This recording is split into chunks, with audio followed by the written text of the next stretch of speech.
Outubro é um mês especial para nós, pois é um mês em que celebramos o aniversário da primeira Igreja Batista de Campinas, uma igreja que começou a princípio no início do século XX, em 1900, com missionários americanos plantando uma primeira comunidade batista na cidade, mas aqueles que conhecem melhor a história da cidade de Campinas sabem que no início do século XX a cidade foi assolada por uma epidemia de febre amarela. Alguns sanitaristas do Rio de Janeiro tiveram que vir até Campinas ajudar no combate a essa epidemia, Oswaldo Cruz, Saturnino Brito, e nessa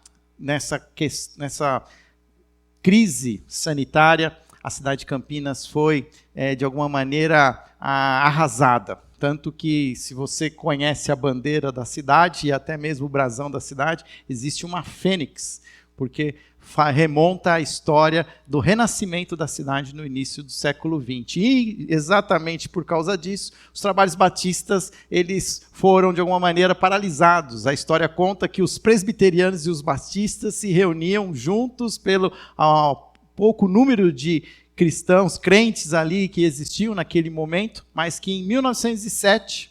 a primeira Igreja Batista voltou a se reunir e nós estamos aqui até então, celebrando então o aniversário da igreja e comemorando o que Deus tem feito por nós, a sua graça, a sua misericórdia, transformando essa igreja numa igreja focada em Jesus, uma igreja que celebra o nome de Jesus e, como eu mesmo falo, uma cidade que carrega... uma igreja que carrega o nome da cidade, né, na sua identidade, Campinas. Queremos ser essa igreja voltada para a cidade. E isso tem tudo a ver com esta visão que eu tenho colocado e pregado durante esse mês, falando sobre sermos uma igreja acolhedora. Agora, nesse século XXI, como nós podemos também, novamente, sermos uma igreja sensível àqueles que estão de fora? Hoje existe, e é um fato, o IBGE, inclusive, traz dados que dizem que existe cada vez mais uma porcentagem de brasileiros que se identificam como cristãos, mas sem igreja. E isso faz parte também de um histórico de muitas decepções, de traumas, de abuso de poder de muitos líderes e pastores, e nós queremos, de alguma maneira, ser uma igreja que acolhe, uma igreja que recebe pessoas que hoje estão sem igreja. Nós não queremos, né, como diz aí o jargão dos cristãos, pescar no aquário. Nós não queremos que outras pessoas que já estão em suas igrejas participem conosco da nossa comunidade, mas é fato que nós hoje temos muitas pessoas que poderiam estar aqui e que por algum motivo também não têm essa oportunidade. Hoje eu almocei num restaurante com amigos e irmãos em Cristo e eu sempre fico reparando nas pessoas que estão ali naqueles restaurantes. Alguns a gente vê assim, isso aqui tem cara de que saiu da igreja. Né? Saiu da igreja e foi almoçar, até pela roupa que veste, assim, né? Crente conhece crente, mas também a gente percebe que tem aqueles que não tem nenhuma cultura de igreja, e a gente fica pensando, o que impede uma pessoa dessa, uma família que muitas vezes está ali num restaurante, frequentando outros lugares, de poder estar aqui conosco em algum momento? E eu tenho pensado muito sobre isso, como podemos nos tornar essa igreja acolhedora. E eu quero aqui fazer uma definição, porque quando eu falo de sermos uma igreja acolhedora, eu estou falando de hospitalidade cristã. Hospitalidade é um princípio fundamental da fé cristã, que se baseia no amor ao próximo e na acolhida de estranhos. Quando eu falo de sermos uma igreja acolhedora, eu sei que isso pode trazer para alguns até assim, alguns receios, traz alguma ansiedade, mas pastor, nós vamos receber as pessoas, e aí a gente começa, né, a divagar e a pensar sobre as várias pessoas que existem. Alguns já vieram falar comigo, pastor, nós vamos acolher as minorias, né? A gente fala muito sobre minorias, e eu quero dizer o seguinte, eu não estou de alguma maneira tentando focar num grupo específico. Eu estou falando de uma maneira muito ampla, de uma maneira em que, sendo muito geral, eu creio que nós somos um povo que precisa voltar a praticar a hospitalidade. Nós já ouvimos algumas mensagens durante esse mês. Se você não teve oportunidade de assistir, de ver, elas estão nas nossas redes sociais, no YouTube e no Spotify. E a gente vê que tudo começa com Jesus, com a hospitalidade de Jesus. Jesus, ele é alguém que acolhe as pessoas, que conversa com elas, que propõe um novo caminho para essas pessoas. E nós precisamos resgatar esse cuidado, essa sensibilidade com aqueles que estão no caminho. E hoje eu quero trazer uma palavra baseada, agora sim, tá certo, hein? Em Atos, capítulo 15. Hoje pela manhã eu joguei lá Lucas 15, e aí comecei a ler e o povo, cadê, pastor? Começou aqui, né? Mas agora está tudo certo. Então, se você trouxe sua Bíblia, se você tem ela também instalada no seu celular, eu te convido a abrir no texto de Atos dos Apóstolos, capítulo 15. O título da mensagem de hoje é Mantendo a Porta Aberta. Então, abra sua Bíblia, acesse o seu celular, Atos, capítulo 15.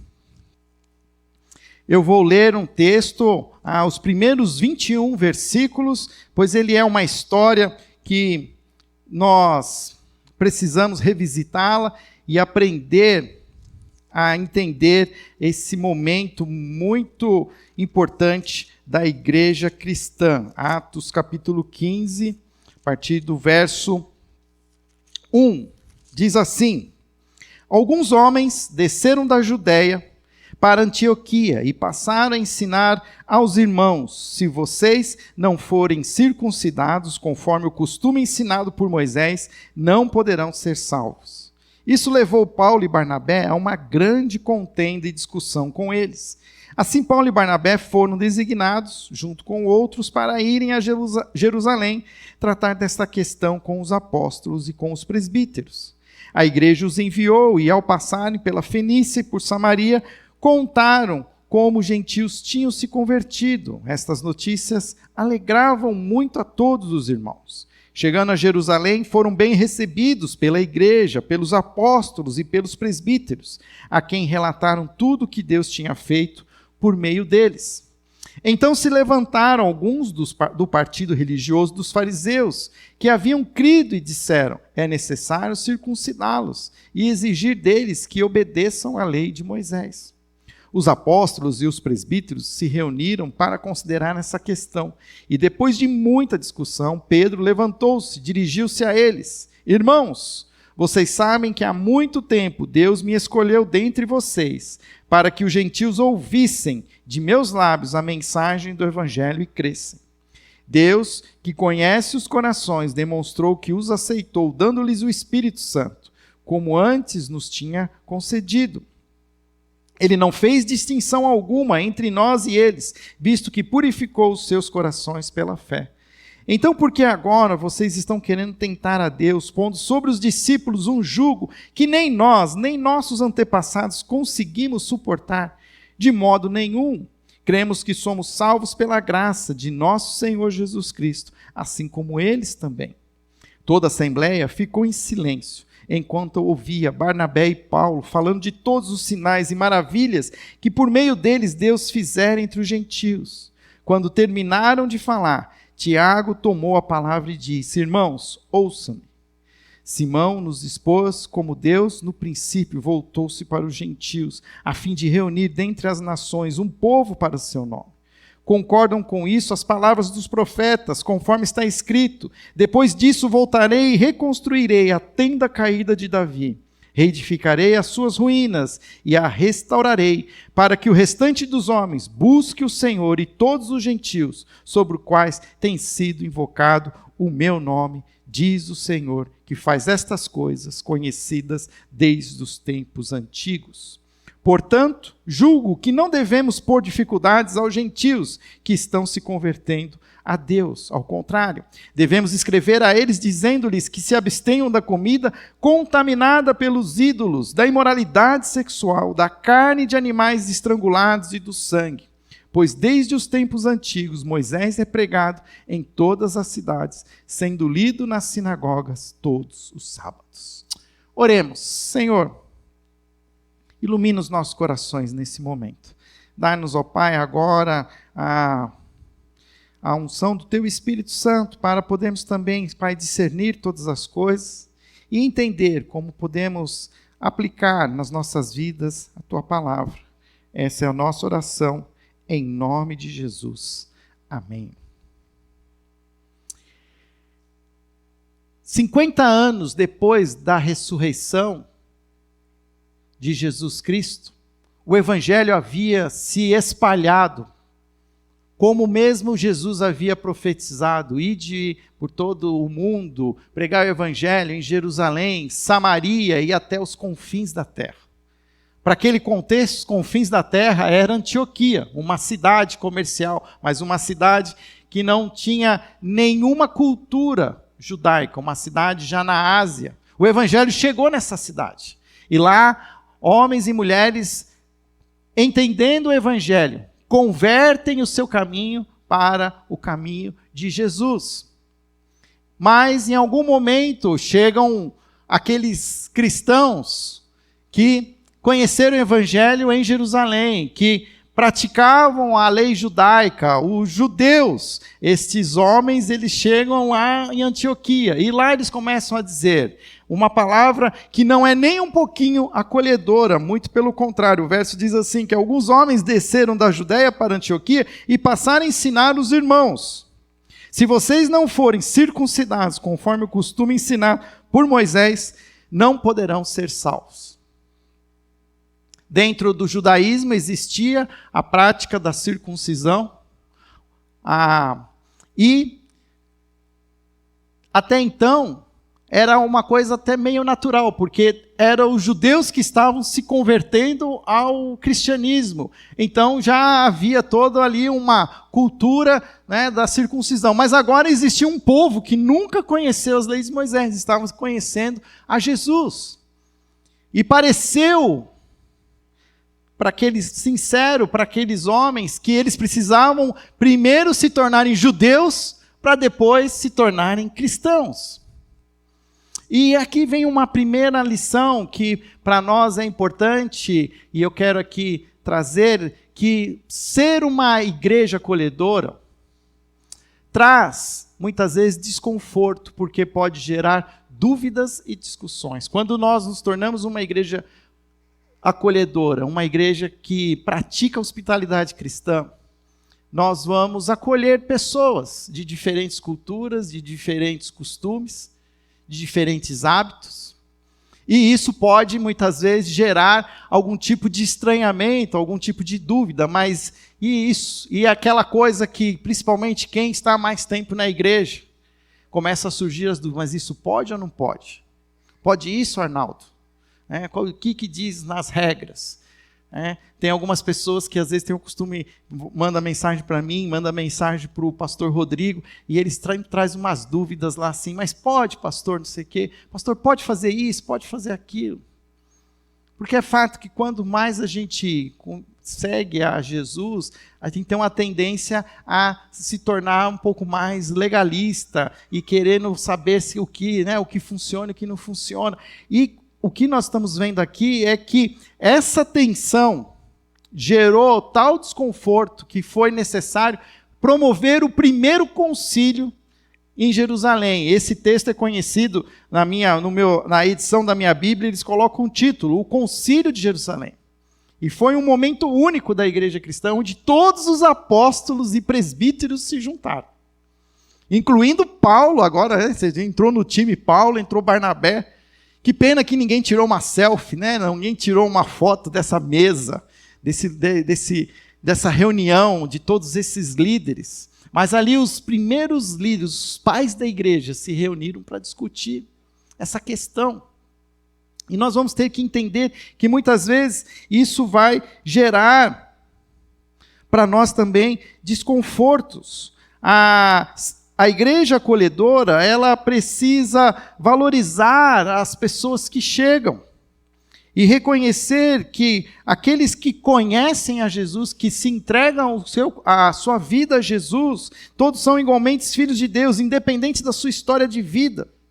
A experiência de um novo convertido pode nos lembrar do amor e da aceitação que recebemos ao entrar na família de Cristo, mesmo com nossas falhas e imperfeições. Os membros mais antigos devem, portanto, evitar julgar ou criticar aqueles que chegam, pois, como diz Paulo em Romanos 5:15-7, recebei-vos uns aos outros como também Cristo nos recebeu.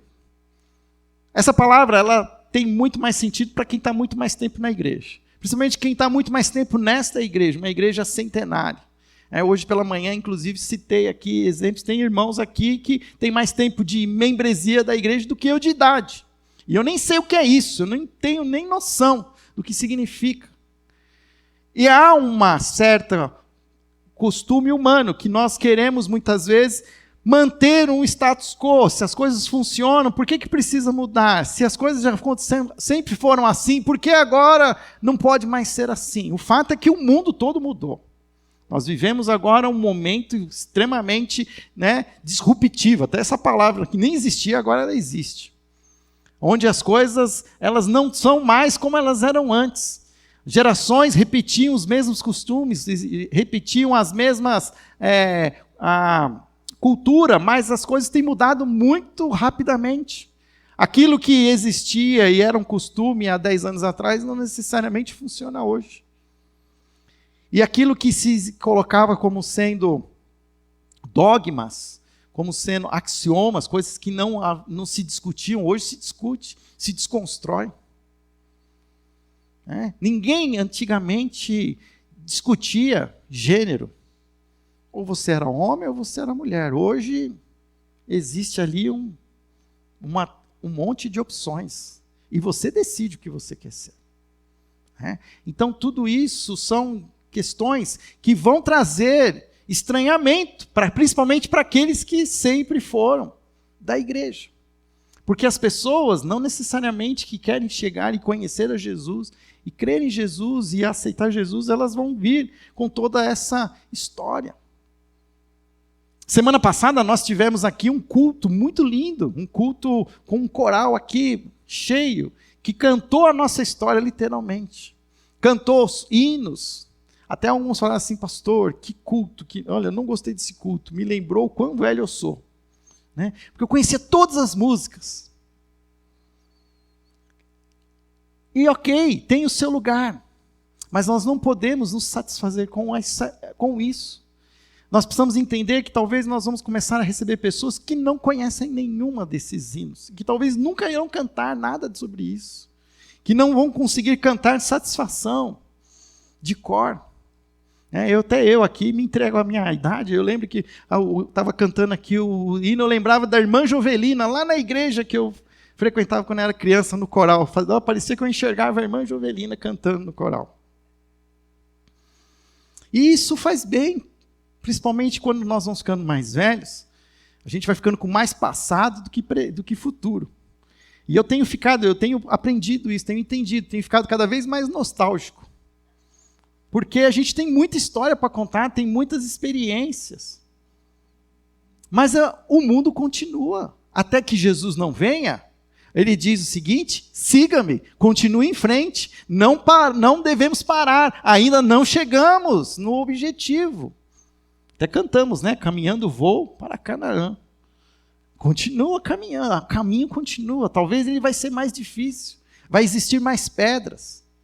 Mas nós não podemos desistir e entender que, sim, ser uma igreja acolhedora vai trazer desconforto, vai trazer estranhamento. Nem tudo aquilo que funcionava daquele jeito vai funcionar. Talvez vamos ter que achar outros caminhos.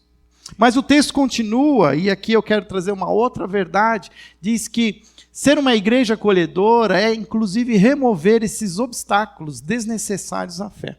O que acontece no texto?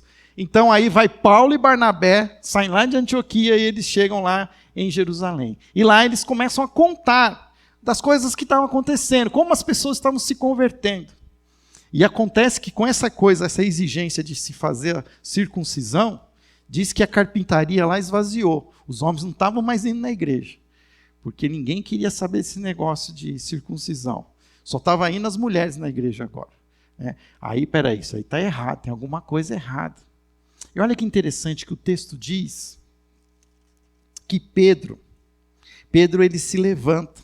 No versículo 6 diz assim: os apóstolos e os presbíteros se reuniam para considerar essa questão. E depois de muita discussão, Pedro levantou-se e dirigiu a eles e disse: irmãos, vocês sabem que há muito tempo Deus me escolheu dentre vocês para que os gentios ouvissem do meu lábio a mensagem do evangelho e crescem. Se você voltar para as páginas anteriores, no capítulo 10, Pedro tem uma experiência com Deus, em que Deus traz a ele uma visão de um lençol com muitos animais que para o judeu eram animais impuros. E nessa visão, o anjo pede que ele coma esses animais, e ele fica naquela crise, porque como judeu ele não pode comer.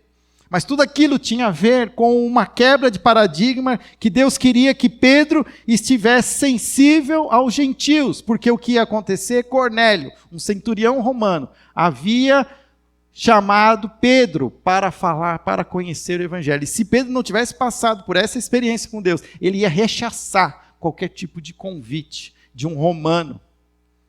Mas porque ele viveu essa experiência, ele entendeu que Deus também escolheu alcançar aquelas pessoas que não têm nenhuma cultura com a religião judaica. E ele continua o texto, ele diz assim: então, versículo 10, por que agora vocês estão querendo tentar Deus, pondo sobre os discípulos um jugo que nem nossos antepassados conseguimos suportar? De modo nenhum. Cremos que somos salvos pela graça do nosso Senhor Jesus Cristo, assim como eles também.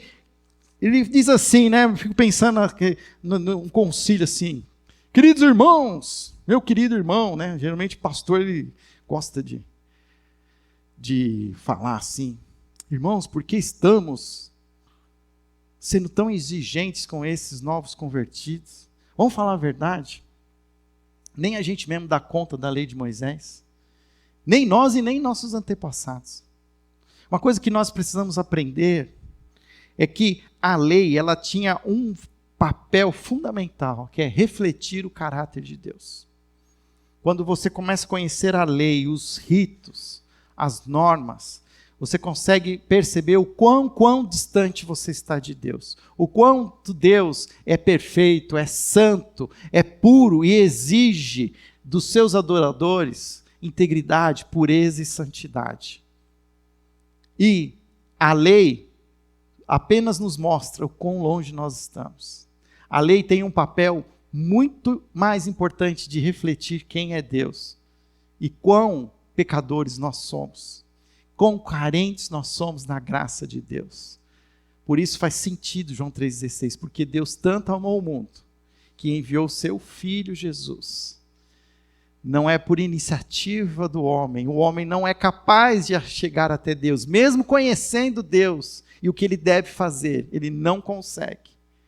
Mas Deus, na sua graça, ele envia Jesus, é uma iniciativa de Deus. Deus vem ao mundo, para que todo aquele que nele crê não pereça, mas tenha a vida eterna. É graça. E Pedro deixa isso bem claro. Ele diz no versículo 11, de modo algum cremos que somos salvos pela graça de nosso Senhor Jesus Cristo, assim como eles também. E nós precisamos entender que é preciso olhar para os nossos usos e costumes. Será que nós não estamos colocando impedimentos para aqueles que estão chegando mais perto de Jesus? Eu lembro que uma vez eu atendi uma pessoa aqui nesse gabinete pastoral que tem aqui, que muitos de vocês conhecem. E a pessoa sentou lá no sofá e disse assim: pastor, isso não está na Bíblia, mas a gente faz assim. Isso sempre foi feito desse jeito aqui. Falou desse jeito. Pastor, isso não está na Bíblia, mas aqui a gente faz assim. E é uma sinceridade, muitas vezes, faz parte realmente de um hábito, de uma tradição, mas quando se quisermos ser uma igreja acolhedora, nós vamos ter que colocar isso a prova. E será que isso não está se tornando um obstáculo desnecessário? Isso vai precisar de nós esforço, vai precisar de nós a vontade de mudar. Como estamos ajudando ou dificultando a jornada da fé daqueles que vêm para a igreja buscando um novo começo? Uma igreja acolhedora deve ser uma igreja de portas abertas e sem julgamentos. Quando pessoas feridas, que se afastaram ou que vêm de realidades distintas, chegam à igreja, precisamos recebê-las como Cristo nos recebeu. Os membros mais antigos devem mostrar o caminho com paciência, dispostos a caminhar lado a lado, ajudando-os a entender a fé sem pressas ou exigências imediatas. Uma outra verdade que nós vamos ver a partir do versículo 19. Ser uma igreja acolhedora é ser uma igreja sensível e cuidadosa ao tratar os mais novos na fé. O que acontece a partir do verso 19? Depois da fala de Pedro, aí então alguém pela ordem, fala assim, pela ordem, né, pede a palavra. Quem é? Tiago. Quem é Tiago? Tiago não é um dos apóstolos, o irmão de João. Tiago aqui era o meio-irmão de Jesus, aquele que nós entendemos que escreveu o livro de Tiago, a carta de Tiago. A história conta que Tiago só se converteu ao evangelho após a ressurreição de Jesus Cristo. Como ele era da família de Jesus, um meio-irmão de Jesus, ele sempre ficou meio assim com Jesus. Esse cara que nasceu aqui na minha casa, será que ele é mesmo filho de Deus? Mas a história conta que após a ressurreição de Jesus, Jesus provando a sua divindade, a sua vitória sobre a morte, Tiago se converte ao evangelho. E vem se tornar um dos grandes líderes na cidade de Jerusalém, se tornando o bispo de Jerusalém, como se dizia naquela época. Ou seja, o pastor da igreja, da primeira igreja de Jerusalém. E ele, como pastor ali da primeira igreja, ele se levanta.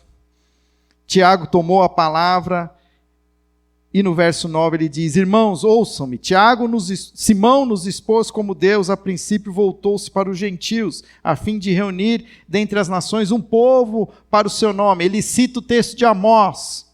Aí no versículo 19 ele diz, portanto julgo que não devemos pôr dificuldades aos gentios que estão se convertendo a Deus, ao contrário, devemos escrever a eles, dizendo-lhes que se abstenham da comida contaminada aos ídolos, da imoralidade sexual, da carne de animais estrangulados e do sangue.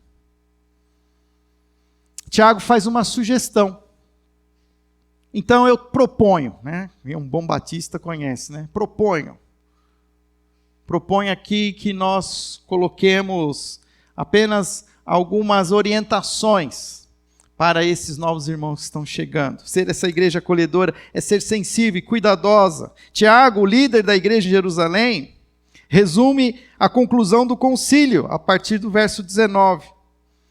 Isso se aplica especialmente às pessoas que vêm de fora, com diferentes valores e experiências. Uma igreja acolhedora é sensível, atenta às lutas dos novos convertidos, oferecendo apoio, sem expectativas rígidas.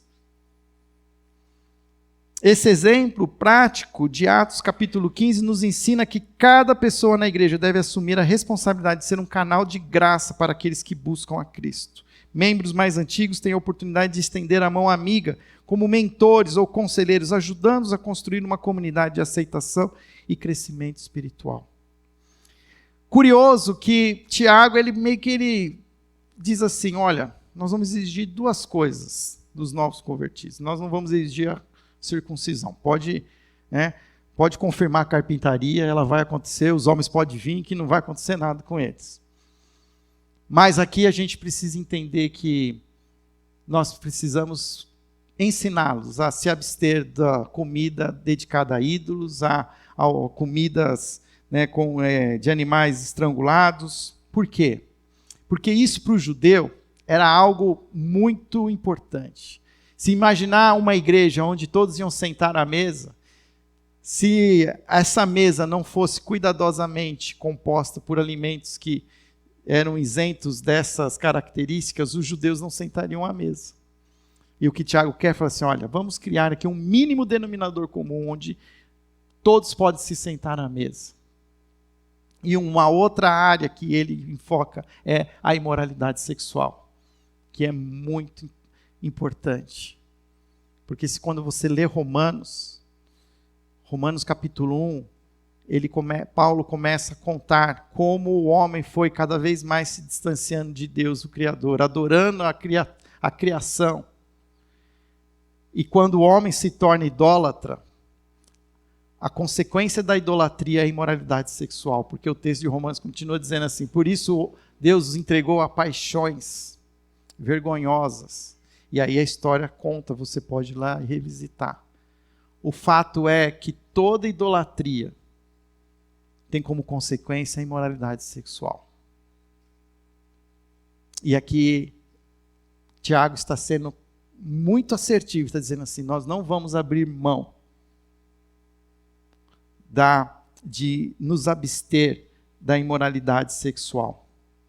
E aí diz que eles escrevem esse conteúdo e eles levam esse conteúdo para a Antioquia. E lá eles leem uma carta. E essa carta nós não lemos, mas eu quero lê-la com vocês.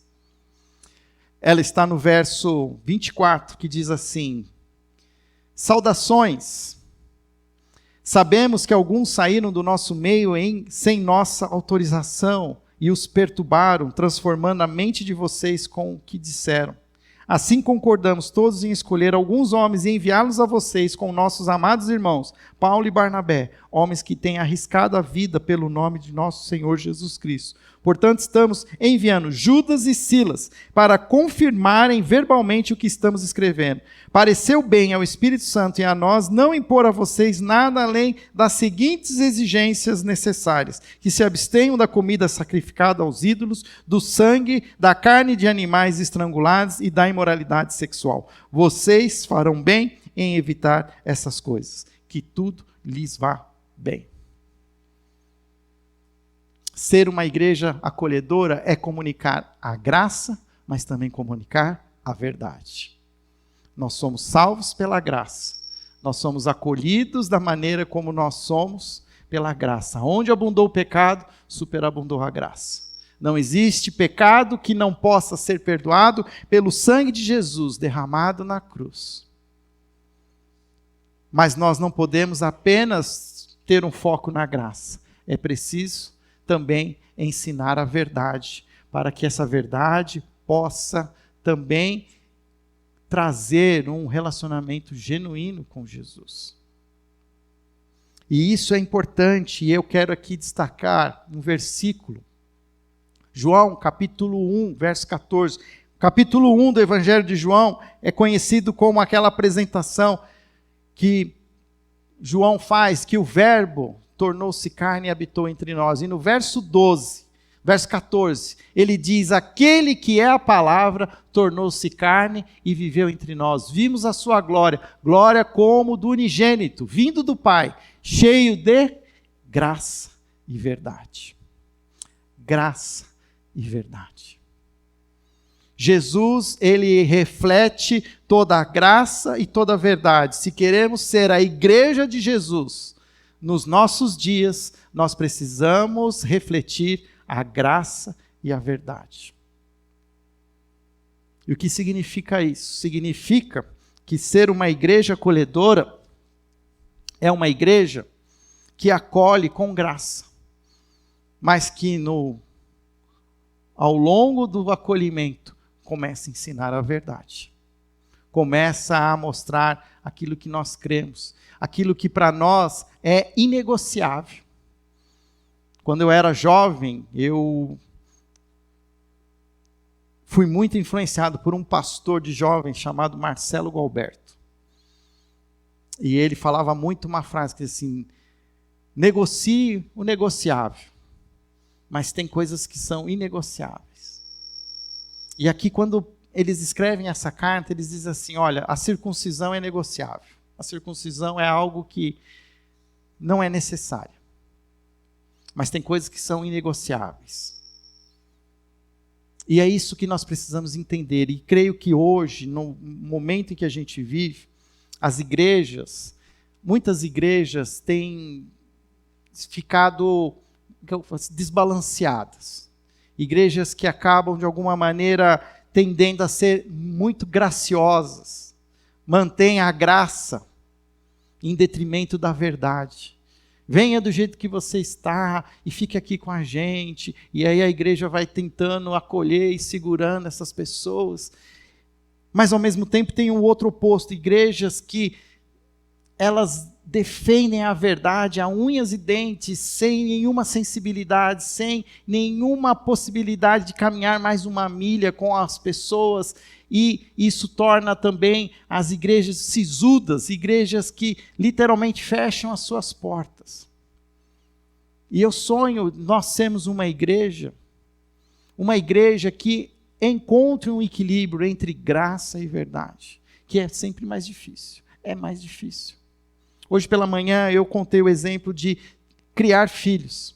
Criar filhos é exatamente a mesma prática de ensinar com graça e com verdade. E quem é pai e mãe, que tem filhos, sabe que muitas vezes as coisas não funcionam como elas deveriam funcionar. Aquilo que a gente, de alguma maneira, aplica, ensina, não dá muito certo. E aí, às vezes, a gente fala, peguei muito leve, devia ter apertado mais.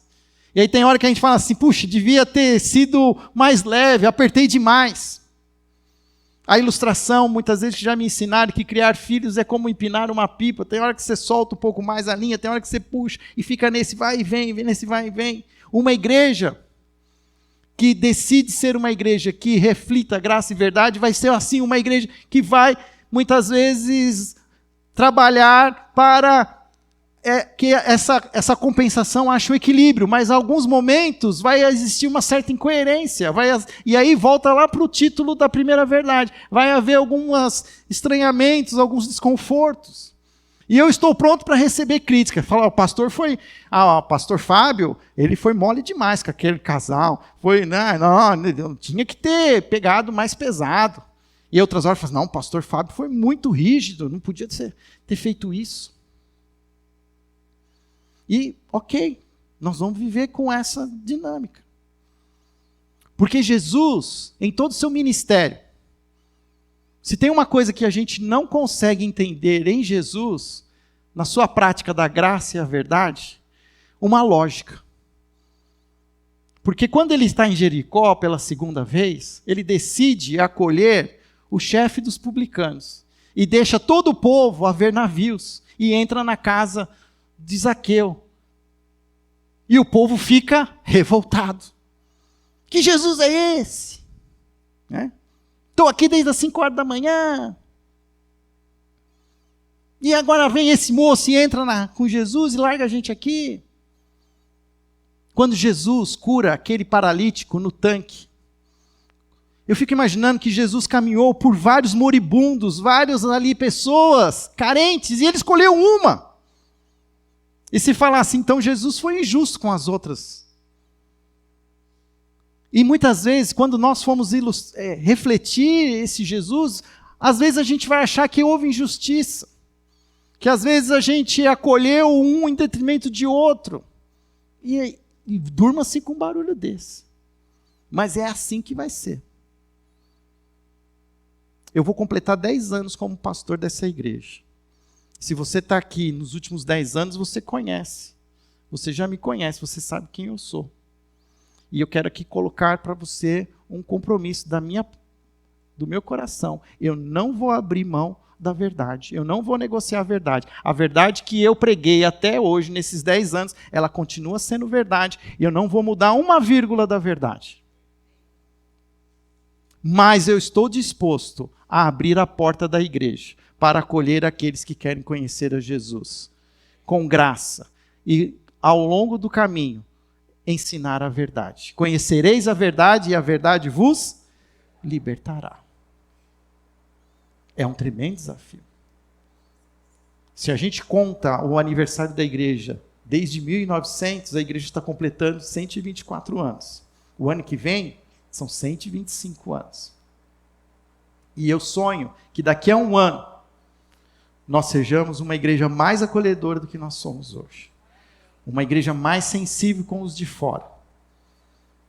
Uma igreja que reflita não só na nossa disposição, mas também nos nossos espaços físicos, mostrando um sim de Jesus para as pessoas, onde elas encontram um local adequado, um local onde existe acolhimento, hospitalidade.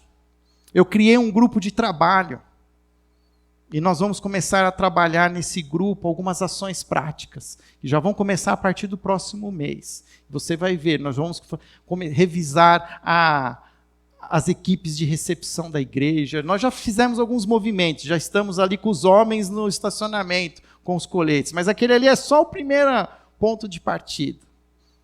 Durante esse final de semana, o próprio Júnior contou a história de uma igreja que tem um ministério de jardinagem. Centenas de pessoas, é uma igreja de milhares de pessoas, mas centenas de pessoas cuidam dos jardins da igreja.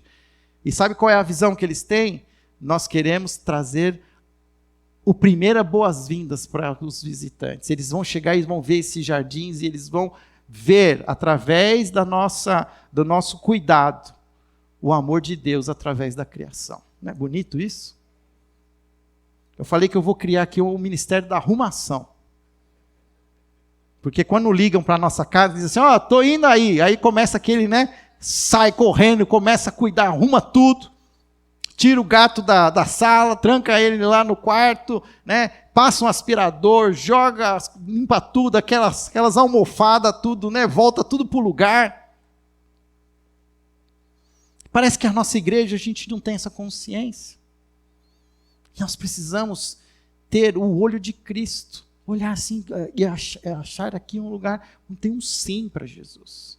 Um sim, onde as coisas são dinâmicas. Mas não é só arrumação, é coração, é disponibilidade, é abraço, é aperto de mão, é olhar como Jesus olhou, é sentir como Jesus sentiu. Nós temos um chamado, um desafio. E eu quero convidar você a participar disso. Quando a gente celebrar os 125 anos, o ano que vem, nós temos uma igreja diferente. Uma igreja com uma cultura de acolhimento. Onde aqui as pessoas veem Jesus através de nós. Obrigado, Senhor, por esse tempo aqui. Ajuda-nos, Senhor, a entender este chamado que o Senhor tem nos dado. Se seremos essa igreja, Pai, viva, intensa, envolvente para o século 21, que possamos ser essa igreja acolhedora. Uma igreja sensível àqueles que estão fora da igreja, pessoas que hoje estão machucadas, feridas, pessoas hoje que dizem que não vão mais colocar o pé numa igreja. Que nós possamos, Senhor, ter essa habilidade de recebê-las, acolhê-las, amá-las e orientá-las para que elas possam conhecer a Jesus de todo o coração. Ó Pai querido, peço que o Senhor continue nos ajudando, enviando os trabalhadores, enviando os recursos, para podermos ser, Senhor, esta igreja, uma igreja que ama, que acolhe, uma igreja de fé, de esperança e de amor. Essa é a nossa oração. Assim nós oramos, em nome de Jesus. Amém.